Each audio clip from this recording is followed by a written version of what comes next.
familia, qué bueno verlos nuevamente. Sean bienvenidos. Esperamos tengan el corazón dispuesto para escuchar lo que el pastor tiene para nosotros el día de hoy. Gracias por estar aquí en compañía de todos quienes pertenecemos a esta iglesia. Les recomendamos, por favor, pongan en silencio sus celulares y muy dispuestos a lo que tiene para nosotros el día de hoy el pastor.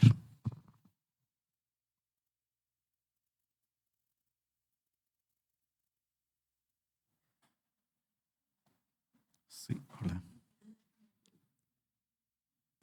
Quiero invitarles para que vayamos al libro de los Hechos de los Apóstoles, capítulo 9. Vamos a leer del versículo 1. Hechos capítulo 9, versículo 1.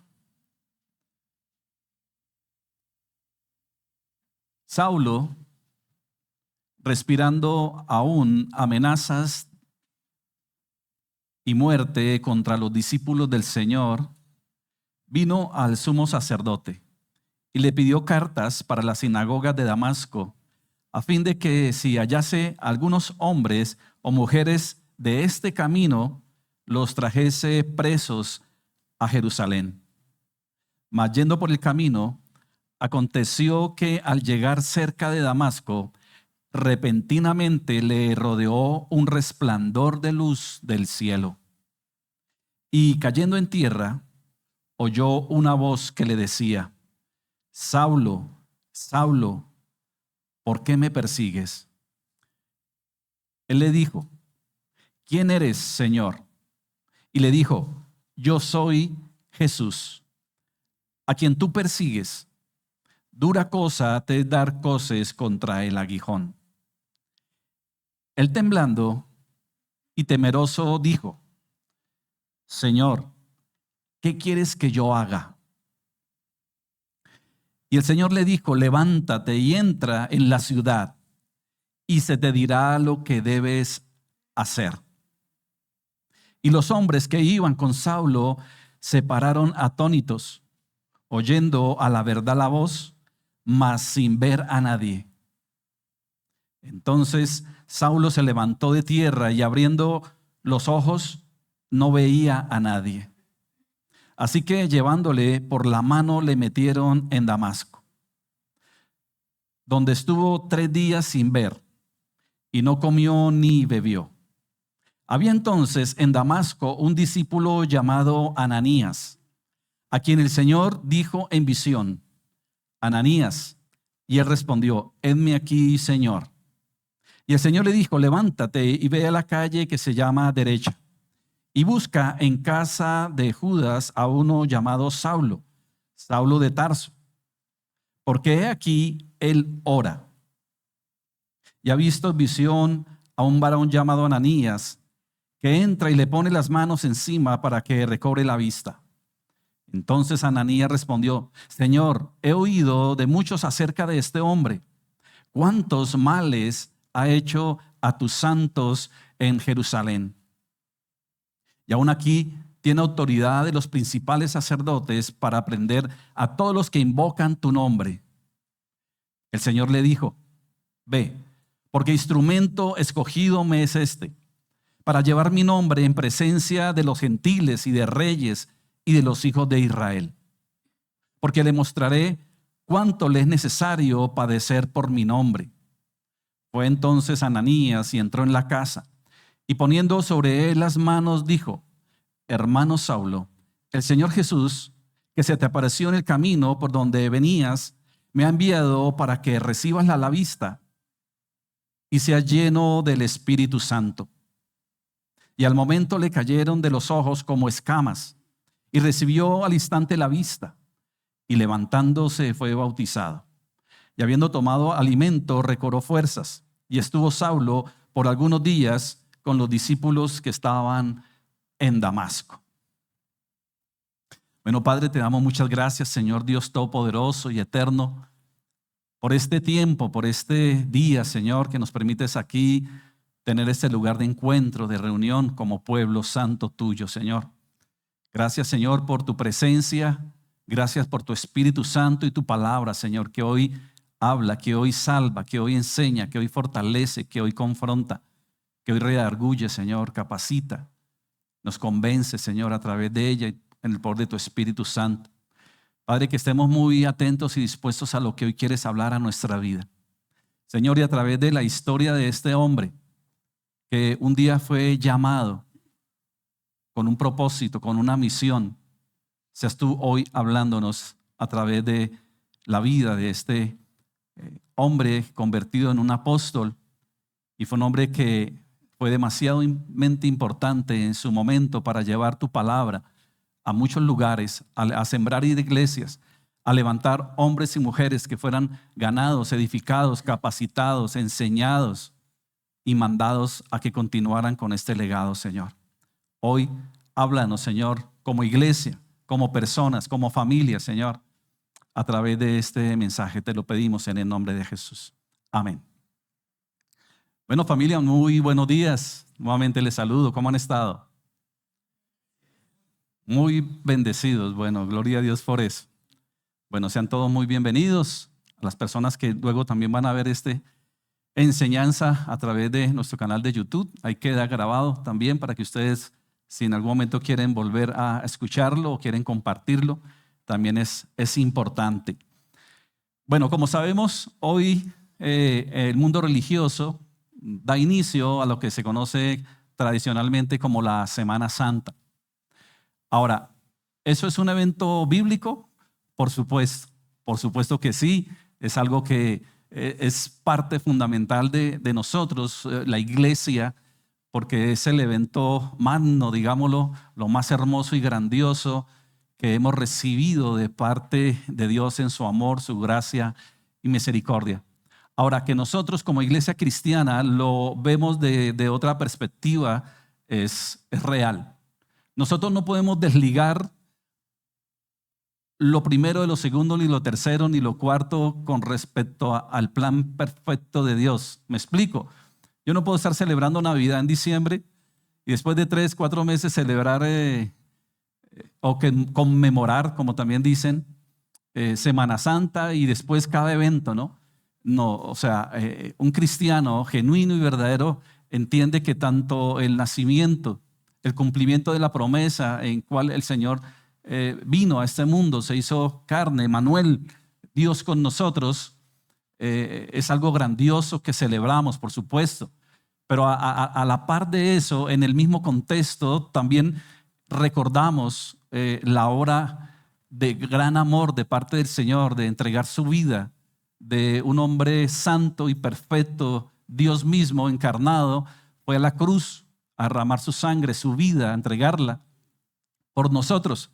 Pero a la par de eso también celebramos y conmemoramos constante y diariamente, no solamente un día o una semana o un momento, sino que es algo que hace parte de nuestra vida, de nuestro conocimiento y entendimiento para vivir conforme a esta verdad y a este propósito y este plan de Dios. O sea, celebramos su nacimiento, celebramos su muerte, o sea, su gracia allí, celebramos su resurrección a la par, en el mismo momento. Celebramos que envió a su Espíritu Santo, que es el que nos capacita, el que nos convence, el que nos guía a través de su palabra. Y también celebramos que Cristo viene pronto, que es la esperanza, como dice Pablo a Tito, la esperanza bienaventurada y la manifestación gloriosa de nuestro gran Dios, Señor y Salvador Jesucristo. Entonces la vida del cristiano, de alguien que conoce realmente a Dios y conoce su plan y su palabra y está lleno del Espíritu Santo, no es de celebrar un día ni una semana, sino todos los días y a través de una vida. O sea, sabemos que religiosamente, desafortunadamente, pues han desviado tanto la Escritura que la gente termina haciendo cosas creyendo que con cierto tipo de hechos muy puntuales va a agradar a Dios, ¿no? Eso nos enseñó la religión, desafortunadamente, como que cosas muy tradicionales, por ejemplo, que no se come carne, ¿cierto? O cierto tipo de comportamientos. Entonces, como que en Semana Santa me voy a abstener de ciertas cosas o de ciertos comportamientos, ¿no? No diga mentiras que está en Semana Santa. No haga esto porque está en Semana Santa. Y la Biblia me dice que la vida de un verdadero hijo de Dios debe ser así en Semana Santa. O sea, ¿cuándo? Todos los días es levantarnos y decir: este día, Señor, dame la fuerza y la fortaleza para vivir realmente conforme a tu verdad, a tu propósito. Hoy quiero glorificarte, Señor, porque entiendo que tú naciste, que tú moriste, que tú resucitaste, que me diste su Espíritu Santo y que vienes pronto y vienes por una iglesia sin mancha y sin arruga. Eso es el pleno y total conocimiento de un hijo de Dios, y vive conforme a ello, no por fechas y no por días. Entonces, lo aclaro para que, pues porque muchos dicen: no, estamos en Semana Santa, ¿qué se va a hacer en Semana Santa? ¿O qué tipo de eventos hace la iglesia en Semana Santa? No soy de ese tipo de cosas, porque siempre he enseñado que nosotros debemos vivir el evangelio todos los días. Yo no puedo decir es que esperemos que llegue Semana Santa para que hagamos un plan de evangelismo, cuando el plan de evangelismo debe ser todos los días. En mi mente y en mi corazón debe estar el proclamar la verdad de Dios. Todos los días. Todos los días debemos anunciar las virtudes de Cristo. Eso es lo que debe hacer la iglesia. A eso fue llamado. Y no caer en ese tipo de eventos, ¿no? Y de días como si tuvieran algo especial. No, especial es que realmente honremos al Señor y lo glorifiquemos primeramente en nuestra vida, en nuestros pensamientos, en nuestras palabras, y que el mundo vea eso y que aún quiera tener lo que nosotros tenemos, que es la gloria de Dios, ¿cierto? Y es a su Espíritu Santo, pero para que también puedan experimentar la gracia del Señor. Bueno, hemos comenzado a hablar de un personaje muy influyente y que lo sigue siendo hoy a través de sus cartas. Ahora, por supuesto que nosotros entendemos en primera instancia que no es porque él lo quiso de esa manera. Nosotros ahora leíamos en el libro de los Hechos, capítulo 9, que quien llama a Saulo es ¿quién? Es el Señor mismo. Es un llamado de parte de Dios con un propósito específico. Si hubiese sido por decisión propia de Saulo, pues hubiese sido un religioso como lo era. Pero el Señor, que había puesto su mirada sobre él y con un propósito. Porque la palabra santo, y lo vamos a desarrollar ahora, significa alguien que ha sido apartado, que ha sido separado. Eso es como que tenemos un grupo. Pongo un ejemplo, como recuerdan cuando uno jugaba fútbol hace muchos años, que habían un poco de jugadores, pero habían dos capitanes, ¿no? O dos personas que eran como el dueño del balón, seguramente, que era que decidía, ¿se acuerdan? Porque si él se enojaba y se llevaba el balón, lo dejaba uno ahí. El que decidía muchas veces era el dueño del balón y otros. Y uno quedaba ahí, ¿no? Entonces decía, o a veces se jugaba el pico y pala, ¿se recuerdan? Pico y pala, a ver quién iba a escoger. ¿Y qué hacía uno? Uno escogía, si uno era el que tenía que escoger, ¿qué escogía uno? A los mejores, ¿cierto? Este es bueno, este me sirve de defensa muy estratégicamente, ¿ya? Y valga la comparación, es la forma en que el Señor llama y escoge. Y escoge a unos con un propósito específico, porque le dice, instrumento me es este. O sea, escoge a Pablo con un propósito. Pero uno luego ve que el Señor también escoge porque Él es soberano y escoge soberanamente.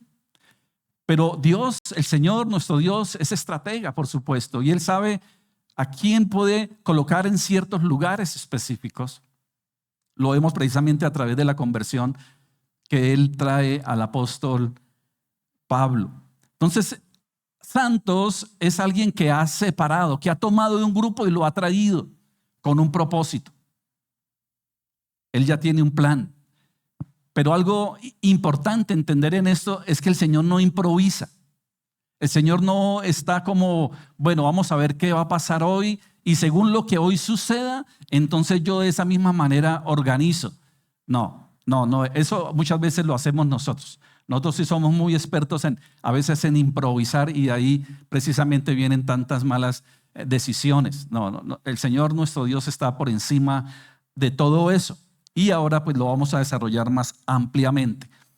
Pablo entonces es un hombre que es llamado, inicialmente dice, vamos a leer y nos introducimos en el estudio de la carta del apóstol Pablo a la iglesia en Éfeso. Ahora sí nos vamos a introducir de lleno en el estudio expositivo de esta carta, que me parece una de las cartas, de verdad, en lo personal lo digo, obviamente todo es importantísimo. En la carta del mismo apóstol Pablo a los romanos es una carta demasiado importante en el tema doctrinal extenso. Pero la carta a los Efesios para mí es tan linda porque muestra las dos caras de la moneda, digámoslo en este sentido, donde por una cara vemos la gracia de Dios, por una cara vemos el amor de Dios, la soberanía de Dios, el propósito de Dios, y por la otra cara vemos cuál debe ser el comportamiento de la iglesia conforme a ese llamado, conforme a esa identidad que ahora tenemos. Y en eso se desarrollan los 6 capítulos de la carta a los Efesios. Primero, digámoslo, mostrando lo que es el Señor, mostrando su identidad. Digámoslo de otra manera, es como colocarle el título, los derechos y los deberes del cristiano. Podríamos también llamar esta carta, ¿cierto? Bueno, vamos a Efesios capítulo 1 y vamos a leer el 1 y el 2. Y he titulado de parte del Señor este tema, Gracia y paz, el fundamento de la iglesia. Gracia y paz, el fundamento de la iglesia. Efesios capítulo 1, 1 y 2. Hoy vamos a desarrollar este tema solamente en los versículos 1 y 2 del primer capítulo. Dice así: Pablo, apóstol de Cristo Jesús por voluntad de Dios, a los santos que están en Éfeso y que son fieles en Cristo Jesús, gracia a ustedes y paz de parte de Dios nuestro Padre y del Señor Jesucristo. Le he leído en esta versión nueva Biblia de las Américas. La carta a los Efesios es como abrir la puerta a un palacio espiritual. Pablo nos invita a contemplar la grandeza de Cristo y la riqueza de su obra. No comienza con un problema humano, sino con una declaración celestial. Somos santos, dice el apóstol Pablo, inspirados. Somos santos y fieles en Cristo, llamados por la voluntad de Dios y bendecidos con gracia y paz. Este saludo no es un mero formalismo, ¿no? No, es un resumen del evangelio. Cada palabra es un diamante que refleja la gloria de Dios.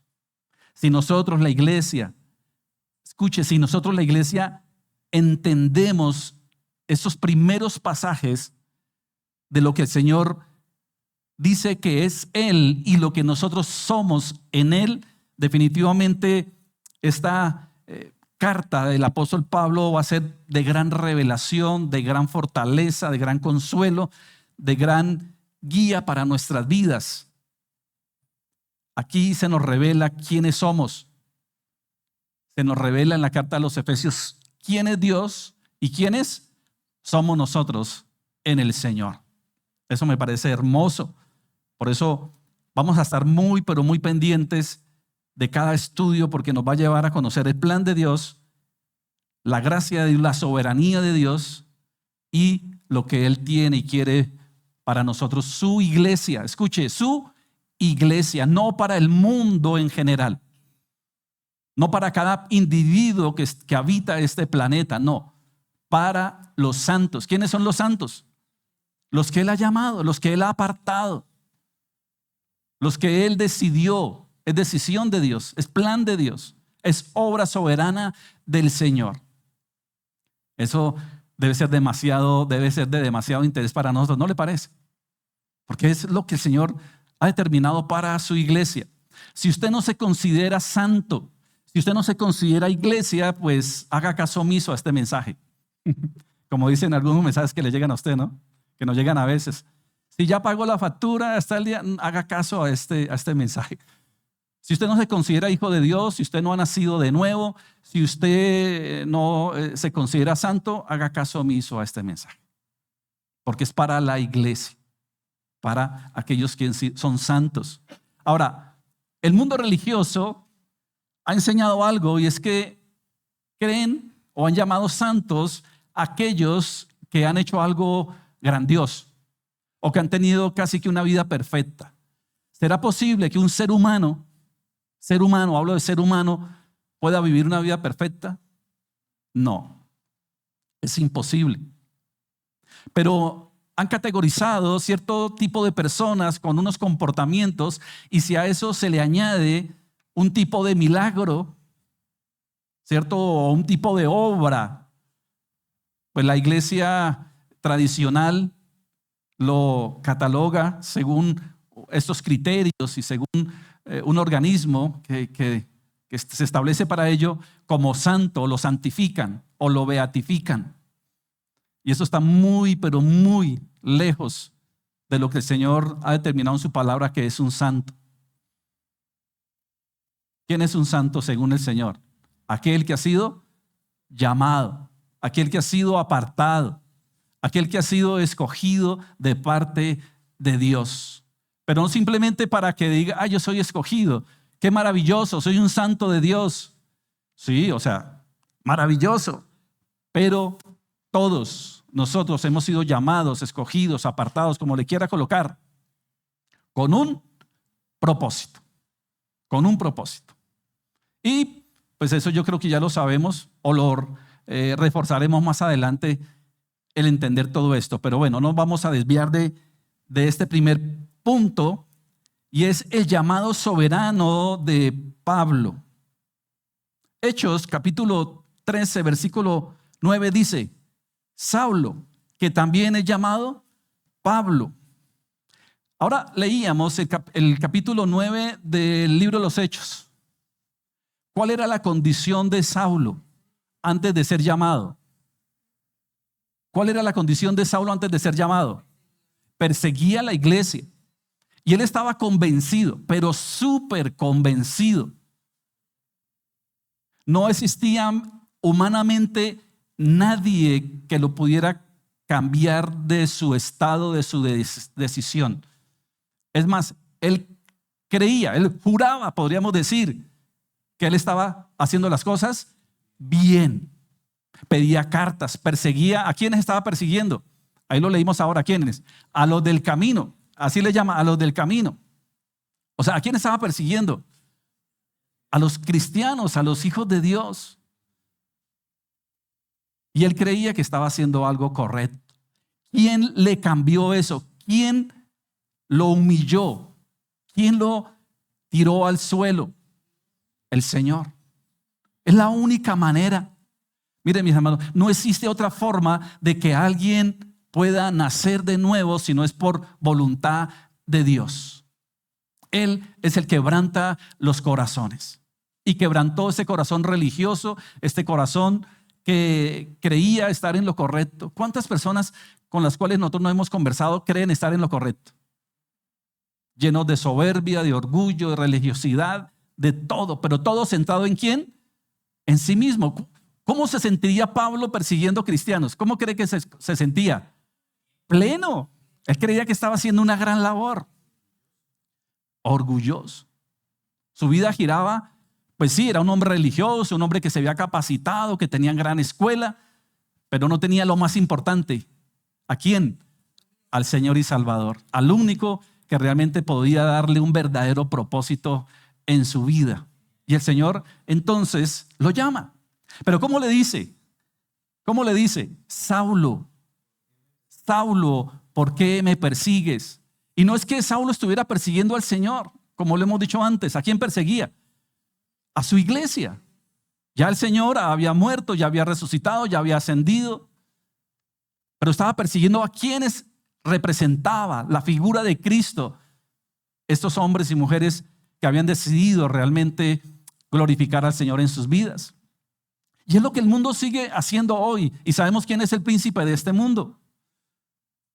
Y lo va a hacer hasta el último segundo que Dios le permita. Mire, y uno a veces cree que la persecución es mala. Uno podría creerlo, pero mire que aún es plan de Dios. Los grandes avivamientos se han dado precisamente bajo ese estado. Las diásporas han sido han sido buenas. ¿Por qué? Porque ha sido la forma que Dios ha utilizado para extender su obra a través de las diásporas. Cuando la gente le toca salir, ¿cierto? Cuando le toca irse por ciertas causas, pues era una buena manera de llevar el evangelio a muchos lugares. Lo que pasa es que muchas veces no lo vemos así, pero el Señor permite muchas veces estas circunstancias en nuestras vidas precisamente para fortalecernos, para probarnos, pero también para que su obra se extienda. Pero aquí hay algo particular y es que el Señor le dice: Saulo, Saulo, ¿por qué me persigues? ¿Cómo lo llama? Saulo. ¿Usted sabe cómo se llamaba Pedro inicialmente? Simón. Y después le llamó Pedro. Abraham se llamaba Abraham y después se le llamó Abraham. Jacob se llamaba Jacob y el Señor les puso Israel. Ahora mi pregunta es: ¿por qué se llamaba Saulo y después lo conocemos como Pablo? Voy a dar un premio al que me lo diga. ¿Ah? ¿Sí? ¿Están seguros?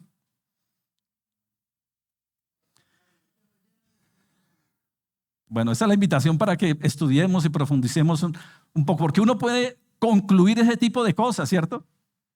Nosotros muchas veces somos rápidos en sacar conclusiones, ¿cierto? Es que yo pienso que es porque como le cambió a Simón a Pedro, no, en este caso no es así.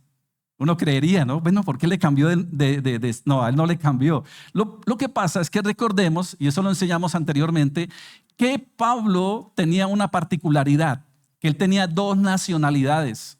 Una judía, dijo: soy judío de judíos de la secta de los fariseos, pero también soy ciudadano romano porque nació pues en Tarso, que era una comunidad, una colonia greco-romana. Entonces, él tenía dos nombres. Tenía un nombre judío que era Saulo, pero su nombre greco-romano era Pablo. No es que le cambiaron el nombre, sino que él tenía dos nombres. Su nombre judío, o sea, los judíos, los que eran parte de este grupo, porque él dijo: yo soy de la tribu de Benjamín.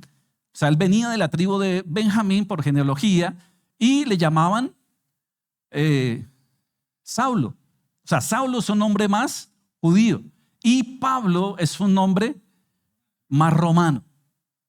Pero no es que le cambien el nombre. Él ya le llamaban, por un lado, Saulo, más los judíos, y los romanos, su gremio romano, su vínculo romano, le llamaban Pablo. ¿Por qué prefirió dejarse o darle más énfasis a su nombre Pablo que a su nombre Saulo? Perfecto, porque su llamado era más hacia el pueblo grecorromano, era más. Aunque el Señor le dice: y me serás testigo delante de reyes, de sacerdotes y de judíos, también el Señor lo usa para llamar a muchos judíos. Pero su misión más importante era hacia el pueblo gentil. Entonces iba a apelar más a su ciudadanía romana. Entonces en este caso no fue algo que Dios le cambió, simplemente era algo que él ya traía, pero estratégicamente decidió quedarse más con su nombre romano. Bueno, es simplemente algo para tener en cuenta. En los primeros capítulos de Hechos, cuando su ministerio estaba más ligado al contexto judío, como le decía ahora, le llamaban Saulo. Y a partir de Hechos 13:9, cuando comienza su misión entre los gentiles, el texto dice: Pablo, apóstol de Cristo Jesús por voluntad de Dios. Bueno, entonces aquí él mismo, él decide, porque en esta carta que escribe a los Efesios, él no dice Saulo, apóstol de Jesucristo. No, él ya tomó una decisión. Mi decisión a partir de hoy es que mi nombre o el nombre al que más le voy a dar o con el que me voy a quedar, digamos, lo va a ser Pablo. Por eso él mismo dice Pablo, apóstol de Cristo Jesús por voluntad de Dios. Aquí ya empezamos a ver unos puntos muy importantes. Bueno, miremos un poco cómo era la iglesia de Éfeso en esa época. Recordemos que el apóstol Pablo había ido a ese lugar, lo que nosotros llamamos sembrar iglesia. O sea, en el cumplimiento de la gran comisión, Pablo llega a Éfeso y se encuentra con personas que en algún momento habían conocido del evangelio, pero no tenían claro muchas cosas. Él se queda por un tiempo ahí, empieza a levantar obra, ministerio, y empieza a edificar a personas que él sabe que después de su partida van a encargarse de seguir edificando y fortaleciendo esa obra en este lugar tan importante en su momento, porque Éfeso era una de las capitales grecorromanas más importantes de la época. Era un sitio de mucha influencia, aún espiritual. Recordemos que ahí en esa época se encontraba el templo de Artemisa, o también llamada la diosa Diana. Entonces, de verdad que era un sitio muy importante, estratégico, para que de ahí se empezara a esparcir también el evangelio, un formador de líderes, de hombres y mujeres que iban a aportar en el crecimiento de la iglesia, no solamente en Éfeso, sino en sus alrededores.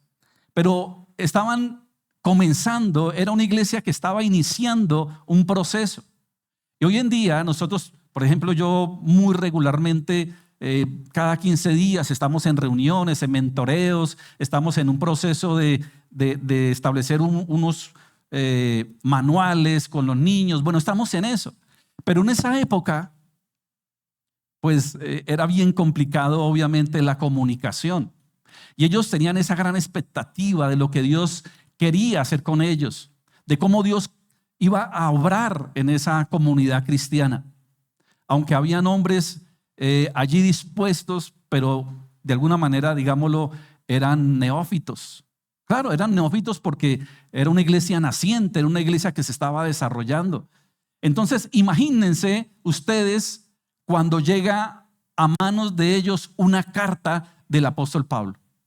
Imagínense la gran expectativa, la gran emoción. Nos llegó carta del apóstol Pablo. ¿Qué nos va a decir a través de ella? Yo creo que los que ya hacían parte de esta obra allí se reunieron con esa gran expectativa de poder escuchar lo que él tenía para ellos. Y qué bonito que cuando nosotros vamos a la Biblia o vengamos aquí a la congregación como una reunión familiar como esta, vengamos con tal expectativa también.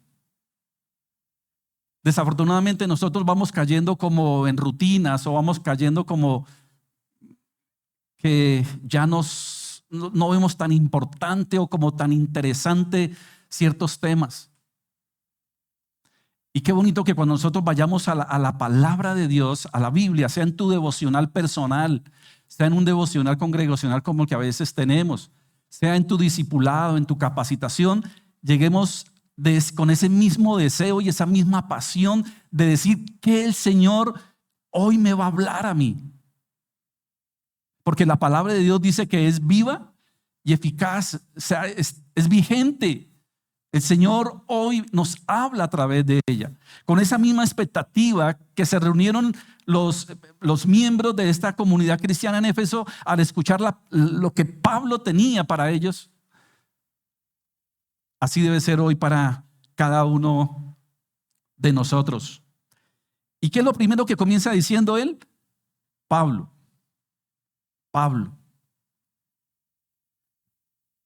Por inspiración, dice, recordemos, por voluntad, gracia y paz a ustedes, ¿cierto? Por voluntad de Dios. Leamos nuevamente Efesios 1 y 2. Pablo, apóstol de Cristo Jesús por voluntad de Dios. Pablo, apóstol de Cristo.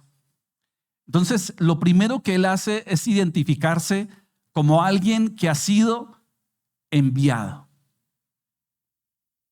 Alguien que ha sido enviado. Porque eso significa apóstol.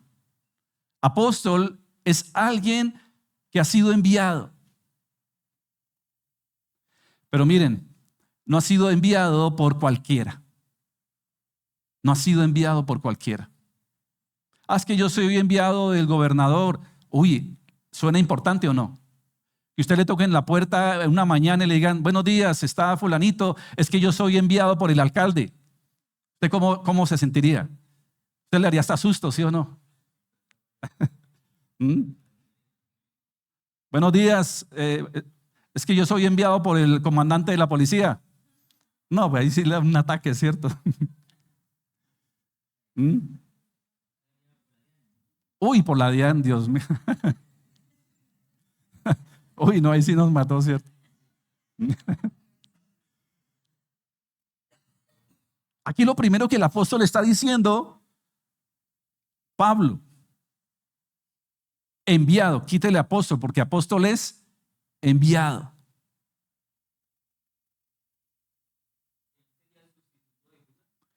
Probablemente ahí hay un tema, ¿no? Hay varias posturas. ¿Por qué? Porque cuando Judas toma la terrible decisión, usted sí sabía que uno siempre dice, ¿cuántos traicionaron a Jesús? ¿Cuántos traicionaron a Jesús? Casi todos. Uno dice, Judas, no. Si Pedro lo traicionó de una manera terrible, también fue un traidor, igual que Judas. Lo negó. Eso es terrible. El uno lo vendió, el otro negó. Él lo negó. ¿Cuál es la diferencia? El tema fue que uno se arrepintió y el otro no. Sí. Bueno, ese es otro tema. El tema aquí es que cuando quedan los 11, el hecho de los apóstoles nos dice que ellos empiezan a buscar un sustituto de Judas y establecen unos criterios. Y los criterios para establecer quién era un apóstol eran bastante particulares. Que fuera llamado por el Señor Jesucristo, directamente por Él. Recordemos que el Señor pasó toda la noche orando en meditación con el Padre, determinando. Ahora, vuelvo y digo, no es que estaban improvisando, el Señor nunca improvisa, eso ya estaba determinado. Era en oración, era lo que Él estaba planificando desde la creación del mundo, organizando. Bueno, el tema que se supone son especulaciones porque no hay nada que lo determine concretamente y posturas, como siempre digo, y bueno, cada uno se queda con una postura con la que cree que más le llega. Es que ese llamamiento ¿cómo se llama? El que me decías ahora se me olvidó. No, el que llamaron a ser nuevo apóstol. Matías, ¿cierto? Matías. Dice que oraron, está bien, es un buen principio, pero ¿qué hicieron posteriormente a orar? Dice que echaron suertes. Yo ahí veo como algo que no me cuadra, ¿cierto? Como que yo oro, pero después echo a suerte. Ahora uno dice, bueno, la suerte del Señor, dice un pasaje en la Biblia, ¿cierto? Creo que en Proverbios. Pero cuando yo después veo al apóstol, y está dentro del tema que vamos a compartir, él dice, llamado de Jesús, llamado de parte del Señor. O sea, uno de los requisitos para ser apóstol era que fuera llamado por el Señor Jesús. Y Pablo dice, el Señor me llamó. ¿Cómo lo llamó? Pues allí en Hechos 9, llamado, ¿cierto? Saulo, Saulo, tú que me persigues. Ahí le hace el llamado el Señor. Y a él, ¿quién le impone las manos? Pues dice que le impone las manos cuando llega a casa de Ananías, también le impone las manos, que era una manera también de establecer a un siervo de Dios. Y Pablo mismo lo dice, como abortivo. ¿Cómo es como un abortivo? Como casi que no nazco, ¿no?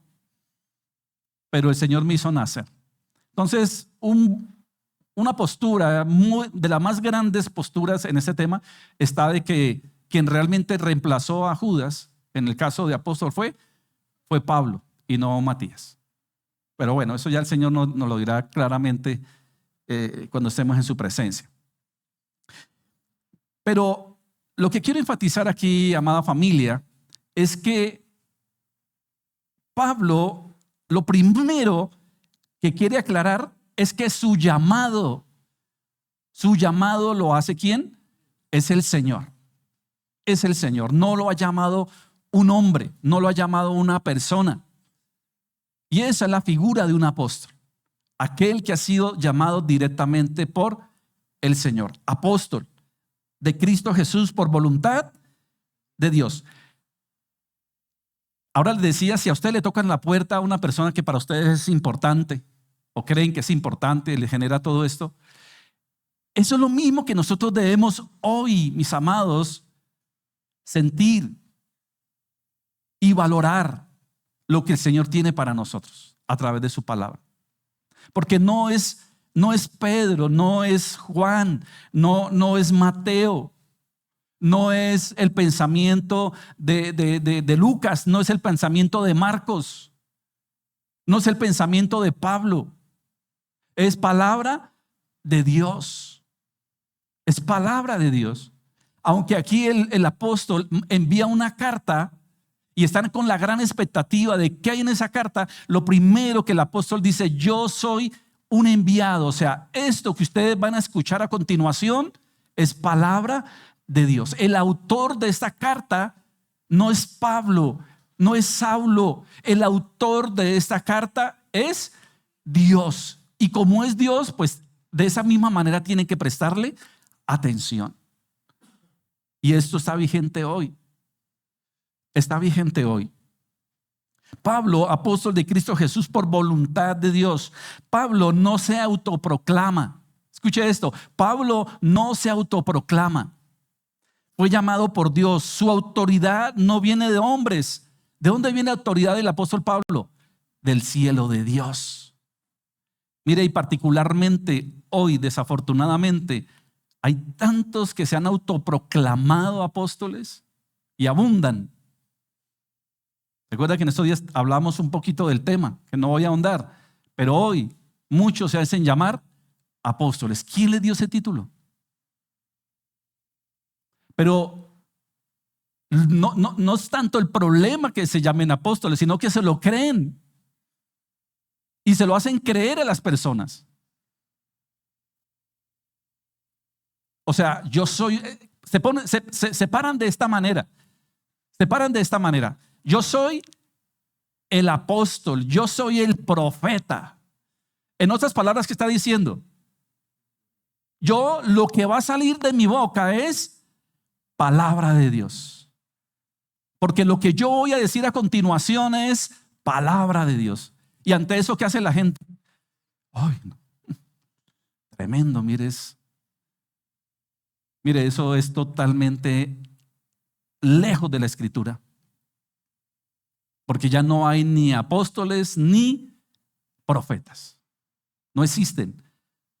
Reales, hablo de reales. Sí, hay un poco por ahí que se hacen llamar, pero eso no, porque el hecho que llamen o se hayan pues, y lo curioso es que muchas veces se ponen títulos entre ellos, ¿no? Hacen reuniones de todos estos grupos y se autonombran entre amigos, ¿no? Se dan esos títulos. Claro, entonces la gente frente a eso, no, pues lo que diga el profeta, lo que diga el apóstol, y se ponen más como en un sitio casi que intocables, ¿no? Y de ahí ya están totalmente. Aquí el Señor, el llamado que le hace, mire, el llamado que le hace en este caso particular el Señor a Pablo, sí, es de un apóstol, un llamado, porque ese es el llamado de Dios. ¿Pero para qué? Para que anuncie su palabra. Y el anunciar su palabra le va a generar muchos inconvenientes, mucho sufrimiento. Hoy, ¿cómo son los títulos? No, es más bien de qué, como de honra, ¿no? Como de honor, como de un título de pedestal, ¿no? De trono. Aquí dice que el Señor le hace un llamado de apóstol y cae en tierra, lo humilla, para que reconozca que no es él, que no es su sabiduría, que no van a ser sus estrategias, ni van a ser sus planes. Va a ser lo que Dios le ha determinado hacer. ¿Y qué va a hacer él? ¿Qué le dijo él? Venga, pues espérese un momentico, Señor, negociemos. ¿Sí? ¿Lo llamó a negociar Pablo? En este caso, Saulo llamó a negociar a Cristo. ¿Qué le dijo? ¿Cuál fue la respuesta del apóstol cuando estaba en tierra? Yo creo que comió tierra. ¿Qué quieres que haga? Él no cuestionó, él dijo, simplemente aquí estoy, Señor. ¿Qué quieres que yo haga? Y ahí el Señor le dice, esto es lo que vas a hacer y por mi causa vas a padecer. Y usted mira la vida de todos los apóstoles llamados por Cristo y fue la misma condición. Hoy no, hoy son unos títulos que quieren estar por encima, ¿no? de todo. Eso no es real. Si usted hoy, escuche esto, iglesia, si usted hoy escucha a alguien que se proclame profeta o apóstol, inmediatamente reprenda al diablo. A ese título se lo doy. Y lo digo con toda autoridad. El Señor estableció, sí, lo vamos a ver, 5 ministerios. Por supuesto, estableció el apóstol, el profeta, el maestro, el pastor y el evangelista. ¿Y qué dice? A fin de edificar su iglesia. O sea, el propósito del Señor de levantar estos 5 figuras importantes para la iglesia, el crecimiento, el fortalecimiento y la guía de la iglesia, por supuesto. O sea que la labor del apóstol fue importante en su momento, establecer el fundamento. El propósito del profeta fue importante en su momento de anunciar. Pero inmediatamente queda cerrado el canon, digámoslo, queda cerrada la escritura, el propósito de Dios, ya la figura de apóstol desaparece, la figura de profeta desaparece. Porque ya está la palabra, ya la tenemos. No hay más que lo que ya este tesoro que el Señor ha querido, ya la tenemos. Imagínense y póngale sentido común. Si estos que se autoproclaman profetas y apóstoles, entonces si fuese así, de la manera bíblica, todo lo que ellos dijesen tendría que ser parte de la Biblia, del canon hoy. Porque sería lo que Dios todavía sigue hablando a la iglesia. ¿Y el Señor ya habló a su iglesia? ¿Ya habló a este mundo? ¿Su palabra ya ha sido dada? Ya. ¿Queremos conocer el plan de Dios? Ya. ¿Queremos conocer la voluntad de Dios? Ya está. ¿Queremos conocer el propósito de Dios? Aquí está. No hay nada nuevo que podamos estar esperando que Dios diga cuando ya lo ha dicho todo. Entonces, ojo con eso. Yo sé que ustedes lo saben, pero que no se nos olvide. Ahora, ¿qué sí quedó? ¿Qué sí está vigente hoy de los 5 ministerios? El maestro, porque necesitamos ser enseñados, por supuesto, de lo que ya está revelado, lo que ya está escrito. ¿Necesitamos pastores? Por supuesto que necesitamos pastores. ¿Necesitamos evangelistas? Por supuesto. Entonces, de los 5, 3 están vigentes. El pastor, el maestro y el evangelista. Porque eso sí se necesita hoy. Pero ni profetas ni apóstoles están vigentes hoy. O así lo veo yo y así lo predico y me sostengo. Y usted va a escuchar otras versiones y posturas, bueno. Pero eso es lo que nosotros hoy como Sublime Gracia creemos. Como iglesia bíblica cristiana creemos y nos sostenemos y es parte de nuestra declaración de fe. Entonces el llamado soberano de Pablo, fue llamado por Dios. Su autoridad no viene de hombres, sino del cielo. Es más, aún el llamado al apóstol es de Dios. Perdón, el llamado a ser pastor es de Dios. Porque también he visto, y es más, yo también caí en dudar si yo era llamado de parte de Dios como pastor. Y yo he hablado con muchos pastores y también han estado en algún momento igual. Porque uno puede llegar a dudar, no de Dios, por supuesto, pero en su experiencia como que uno dice, ¿será que de verdad yo tengo el llamado a ser pastor? Porque el llamado a ser pastor no es nada fácil. Es una vocación, es algo que Dios pone, definitivamente es Él, porque es Él. Recordemos que quien llama es ¿quién? Es Dios. Y si Él llama, Él sostiene. Los llamados de Dios son irrevocables, siempre lo hemos escuchado. Pero uno humanamente llega el momento en que uno dice, uy Señor, pero me pasa esto, siento esto, pero el Señor se encarga de ratificarle a uno su llamado. Y también he escuchado muchos que fueron pastores en algún momento y hoy soy muy sincero, si no están pecando por eso, seguramente en su momento. Y no estoy diciendo que hayan hecho cosas malas, no, estoy diciendo de que asumieron un liderazgo que les dijeron en algún momento, bueno, hay una obra misionera en Salento, entonces por lo tanto usted se va para Salento y han decidido como casi que a dedo. Y ellos por obediencia se han ido. Pero van pasando los días y dicen, no, definitivamente. Y hoy yo he escuchado muchos hombres que sí son de Dios, pero que muy claramente han dicho, hoy soy consciente de que el que me llamó a mí fue un hombre y no Dios. Y yo obedecía a esa voz, creyendo que era, pero muy sinceramente hoy yo puedo decir con claridad de que no fue llamado de Dios. Porque cuando alguien es llamado de Dios, realmente de parte del Señor, persevera. El Señor se encarga de suplir y de cada día. Mire, y eso no me ha pasado a mí, le han pasado. Mire, yo les he hablado mucho de la historia porque a mí me ha impactado mucho la historia de William Carey. Seguro que lo he nombrado varias veces.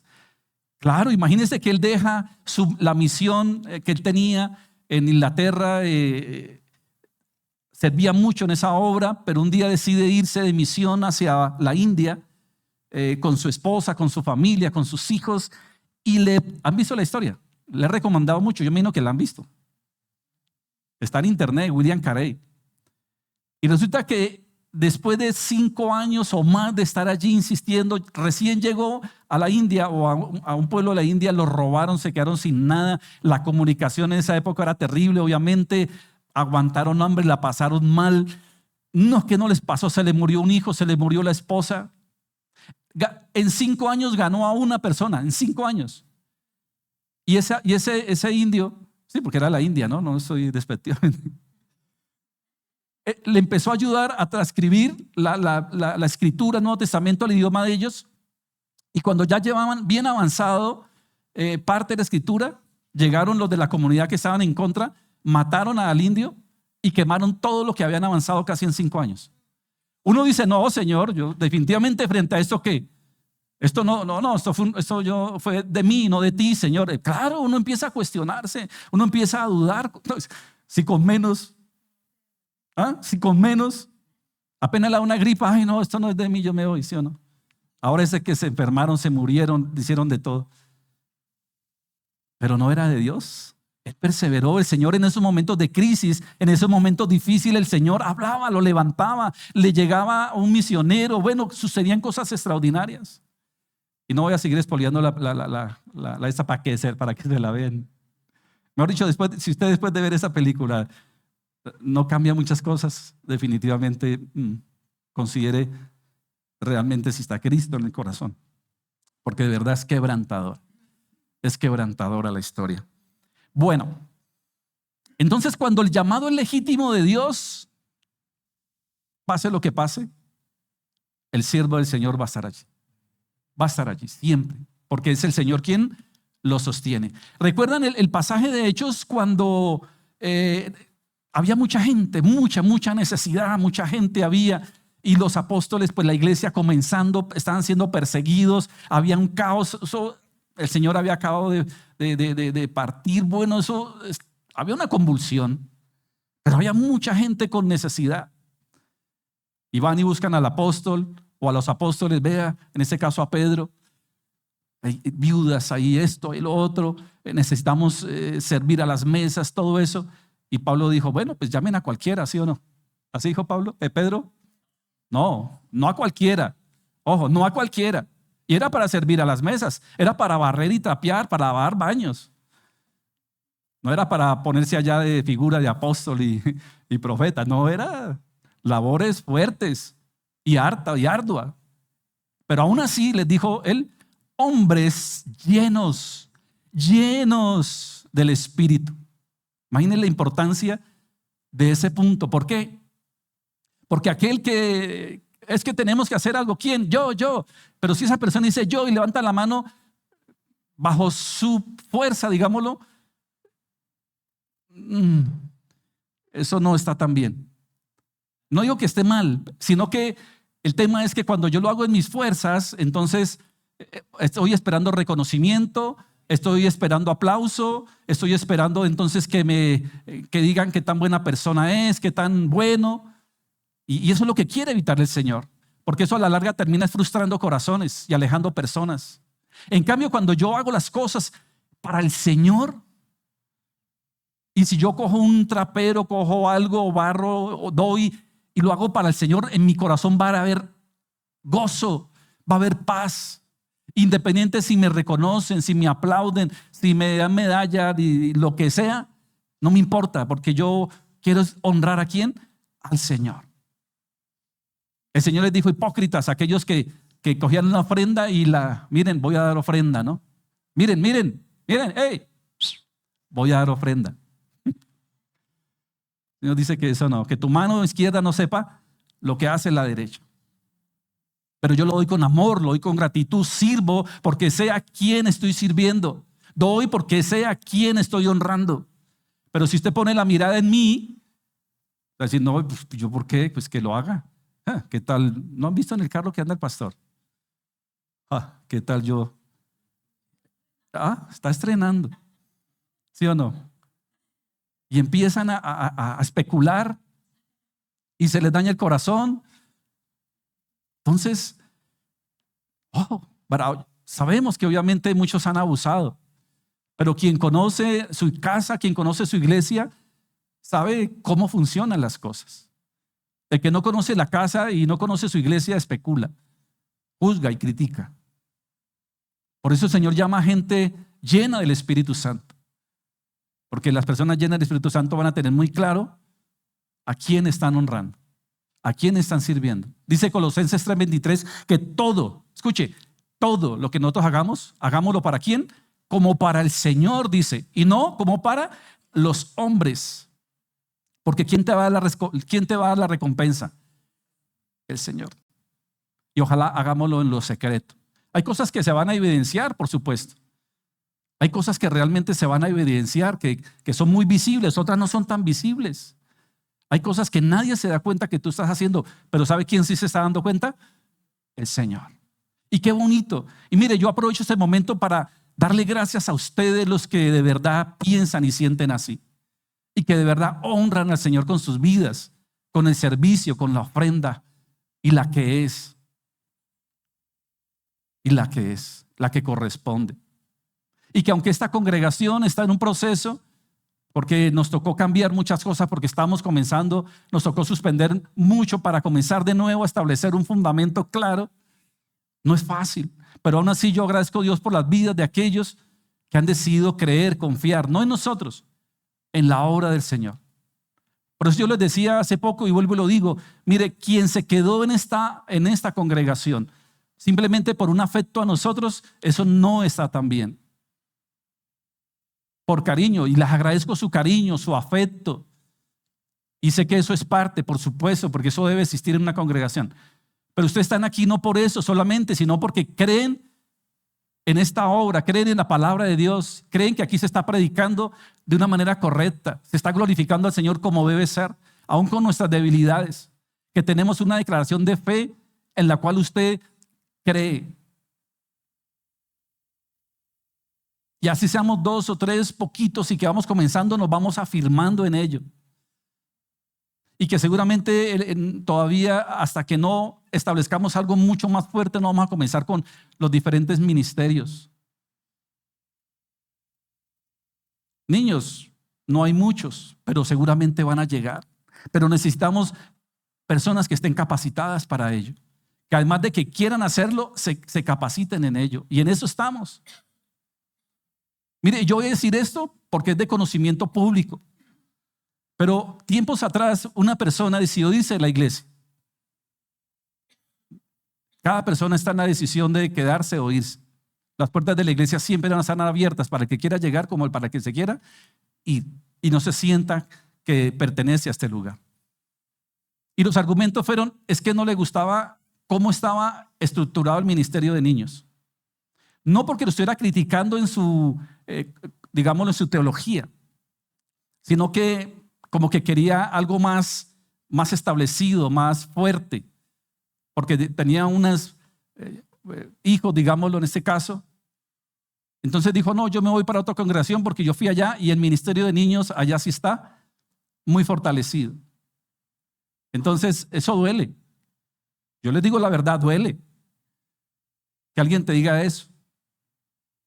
Que uno no quiere que nadie se vaya. Si alguien se va por temas doctrinales, pues de pronto le puedo llamar aparte y decirle: venga, podemos discutir ciertas cosas. Pero definitivamente si tú no estás en acuerdo, tu postura es otra, yo te aconsejo que busques una congregación en la cual tú te sientas identificado realmente, para que no estés allí como, porque tampoco vas a poder progresar. O sea, una persona que no esté de acuerdo con la teología, con la doctrina, con la declaración de fe, pero que quiera seguir, difícilmente va a crecer en el sentido de poder ser un miembro de la iglesia o un ministerio. Porque pues obviamente uno no pondría a predicar o a enseñar a una persona que no comparta nuestra visión. Es lógica, ¿cierto? Pero que alguien te diga que me voy porque el ministerio es muy pequeñito y yo quiero algo más grande. Duele.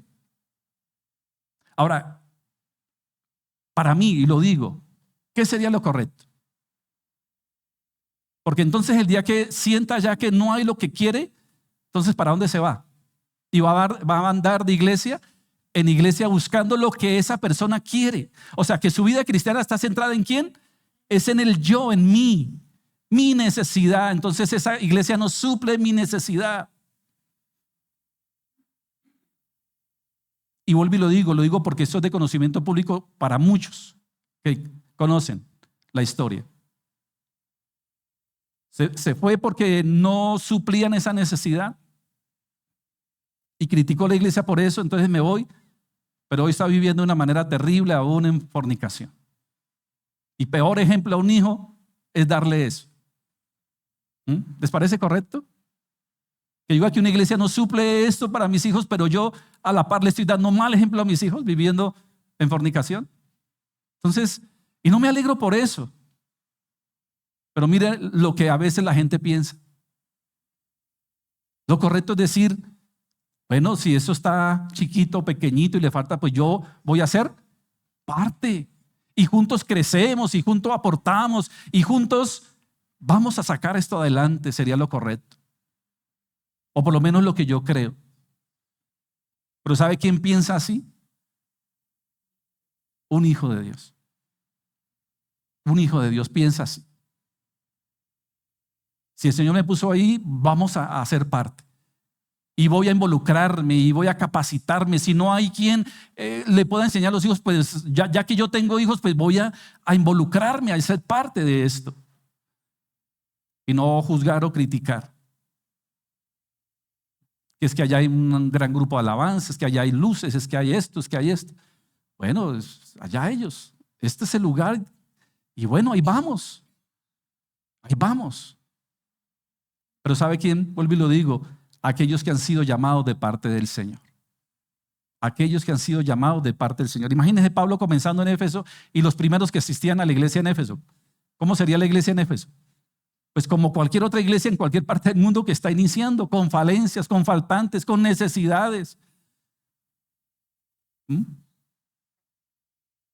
Mira, una de las pseudo iglesias, porque así lo llamo, más grandes de Estados Unidos, hoy está en una crisis profunda, porque es una mega iglesia de cientos de miles, y hoy esa iglesia está casi vacía. Bueno, gloria a Dios si se salieron de ahí para irse a buscar una verdadera iglesia bíblica, maravilloso, por supuesto, sí fue así. Por allá hicieron después una iglesia de cristal, que le llamaron la iglesia de cristal, ¿recuerdan? Una famosa iglesia de cristal espectacular, le invirtieron millones de dólares. Y después de que la construyeron, bueno, ¿a quién vamos a poner de pastor aquí? Imagínense, vamos a poner un pastor que esté alineado con esta iglesia, no podemos poner a cualquiera. Entonces le ofrecieron a los grandes de la época, ¿no? Entonces le ofrecieron a fulanito. Entonces fulanito dijo, no. Pero eran personajes visibles, públicos, que mueven masas, ¿no? Y terminó, ¿sabe quién terminó? Dante Gebel, de pastor de esa iglesia. Lo digo porque es de conocimiento público. O si no, busquen en internet. Entonces pusieron a Dante Gebel pues porque tenía que ser alguien de un perfil alto para que pudiera, cierto, tener las características correctas para esa congregación tan hermosa, tan grande, con tanta inversión. Y pues ya se imaginarán ustedes, ¿no? ¿Cómo sería eso? ¿Cómo quedó eso hoy en día? ¿En qué acabó todo eso? Mal. Hoy en día eso creo que lo compró una otra iglesia ni siquiera cristiana, eso pertenece a unos jaquetos. O sea, un caos. ¿Por qué? ¿Por qué creen que un caos todo esto? Obra del hombre, llamado de hombre. ¿Cómo así que yo voy a... ¿Qué tal que venga un tipo y diga, bueno, yo tengo tantos millones, les voy a levantar, les voy a hacer... Pero sí tiene que poner otro pastor, porque es que el pastor José, no, traigamos a alguien así, que mueva. De hombres, de hombres. Todo lo que no es de Dios, tarde que temprano se cae. Tarde que temprano se derriba, se derrumba.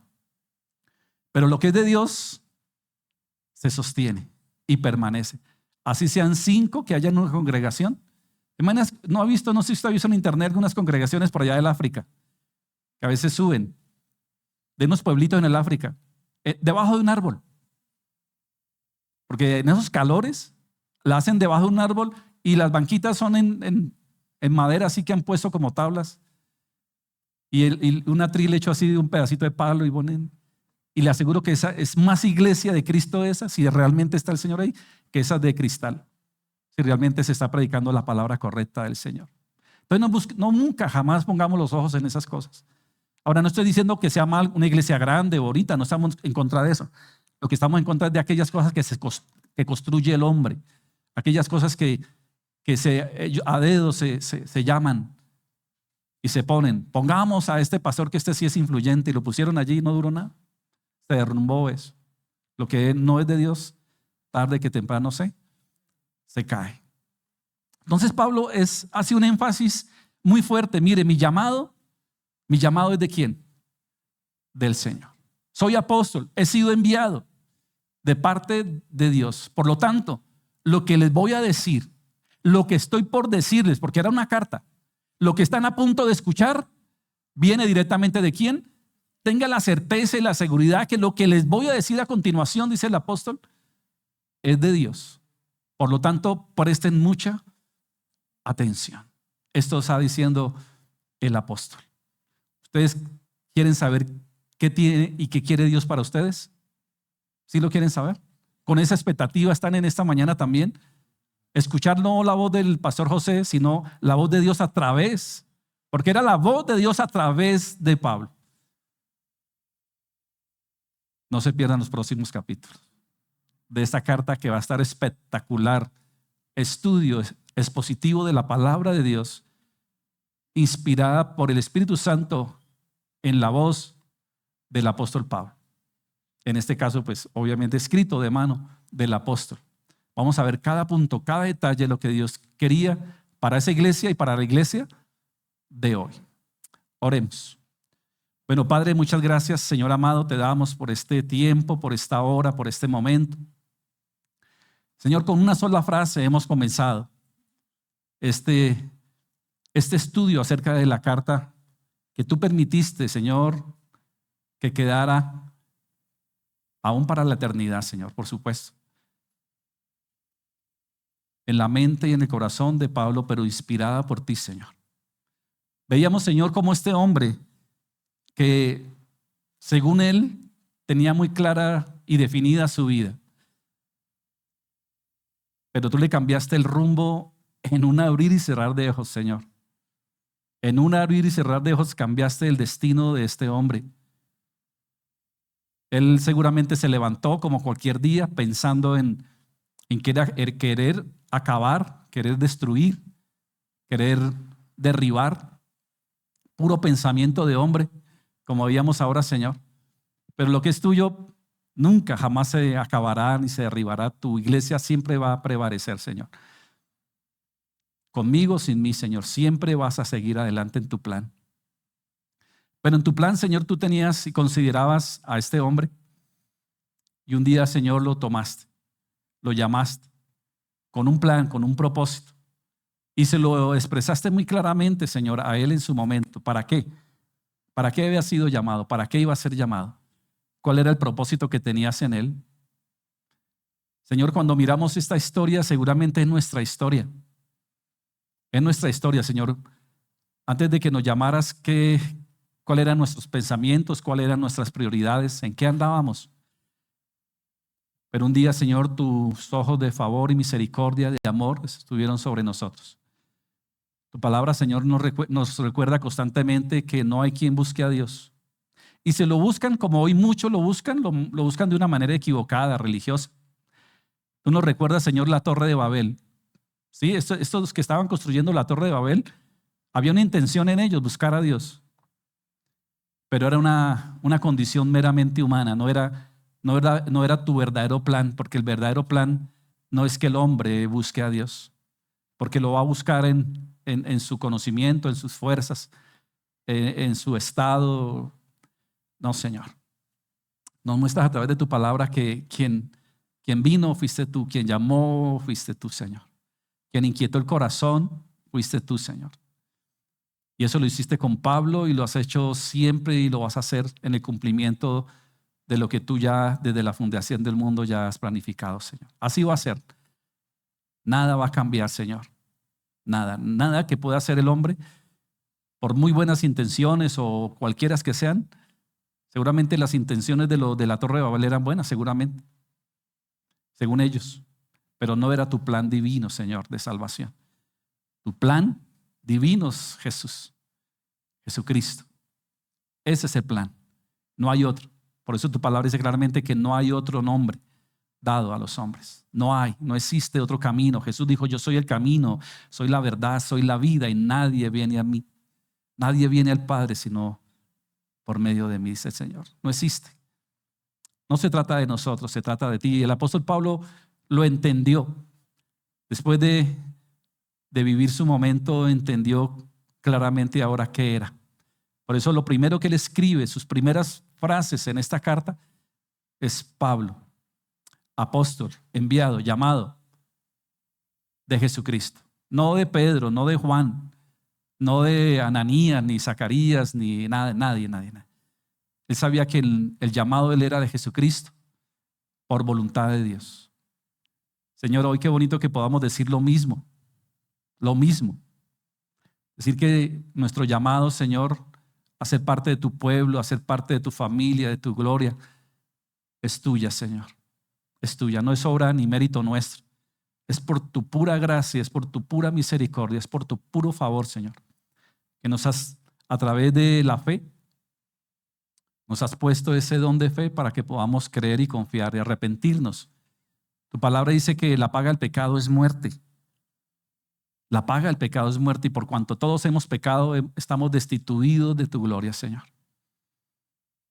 Pero la dádiva de Dios, el regalo de Dios, es vida eterna en Cristo Jesús. Y esto no es don de vosotros. La fe no es un don nuestro, es un don de Dios, para que nadie se gloríe. No es por obras, para que nadie se gloríe. Es don de Dios. Por eso, Señor, si hoy en algo nos gloriamos, es en ti, Señor, en tu favor, en tu gracia, en tu misericordia, en tu regalo. Inmerecido, Señor. Hoy, Señor, hoy podemos proclamar esta verdad.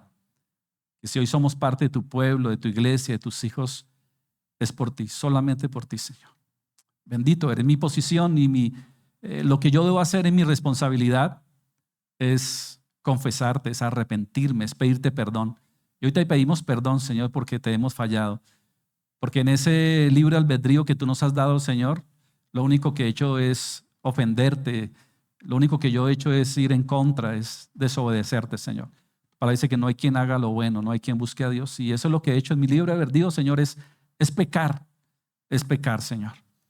Por eso hoy, nuevamente, Señor, te confieso y pongo toda mi confianza en ti, Señor Jesucristo, como mi Señor y como mi Salvador, único y verdadero Señor de mi vida. Y gracias por darme esta hermosa y maravillosa oportunidad de ser parte de tu pueblo, de tu gloria, Señor. Y hoy, Señor, también entiendo de que como el apóstol Pablo, Señor, yo ya no soy un apóstol, no.